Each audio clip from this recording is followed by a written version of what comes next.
The husband thought his wife was a simple-minded fool, so he tricked her into signing a divorce agreement. Then, just as she was about to give birth, he drove her out of the house overnight.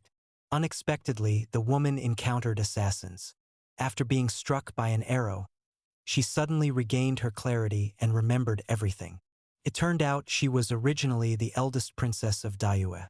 The second princess had poisoned her in order to seize the throne, which was why she had become mentally dull. Later, she was taken in by Madame Pei and married off to her comatose grandson. Miraculously, on the very day she married him, the general woke up. The princess immediately lit a signal flare, hoping the emperor would see it and come quickly. But suddenly, she went into labor and gave birth in the freezing snow. She hated the general deeply. Fortunately, after she disappeared, the emperor defeated the second princess and ascended the throne. When he saw the signal, he rushed to her location. However, by the time he arrived, she had already fallen unconscious. Of the twins she held, one had died. The emperor took the woman and the surviving child away, leaving the dead one behind so his sister wouldn't be heartbroken. When the general arrived and saw the dead child, even though he was told the baby had passed, he still held the child tightly in his arms. He searched everywhere, determined to find his wife. In truth, the general did care about her. When he sent her away, he was reluctant. But because the Xiongnu were attacking Rongqing, if they knew he had a wife, she would be in danger. So he had no choice but to send her away. However, he never expected that his cousin, who had always loved him, would try to kill the woman by sending assassins. Fortunately, her body was never found. 6 years passed, and the general still had no news of his wife. Meanwhile, the young heir he brought back survived miraculously, though he was weak and needed special medicine made from the general's own blood to stay alive. At the same time, the eldest princess had been betrothed to the Pei family since childhood. But when the young master learned she had an unknown child, he was unwilling to accept the marriage. Still, he couldn't defy his parents, so he complained to his friends and insulted the princess unfortunately for him. The young prince overheard everything and wanted to stand up for his mother. But he was mistaken for the heir, and just as things escalated, the general intervened and stopped him, even carrying him back home. Meanwhile, the young heir was stopped and robbed by a group of beggars.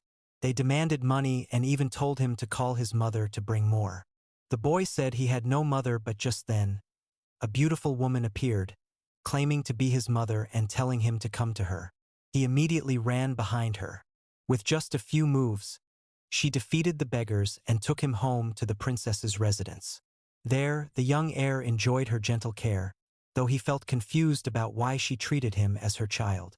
On the other hand, the young prince had a much harsher time, forced to take medicine and punished by the strict general after breaking a bowl. One day, the eldest princess went to an inn in the capital to confront her fiancé, but instead ran into the general, who had been drugged and kept calling her little fool. However, after she cured herself and her appearance changed, he didn't recognize her.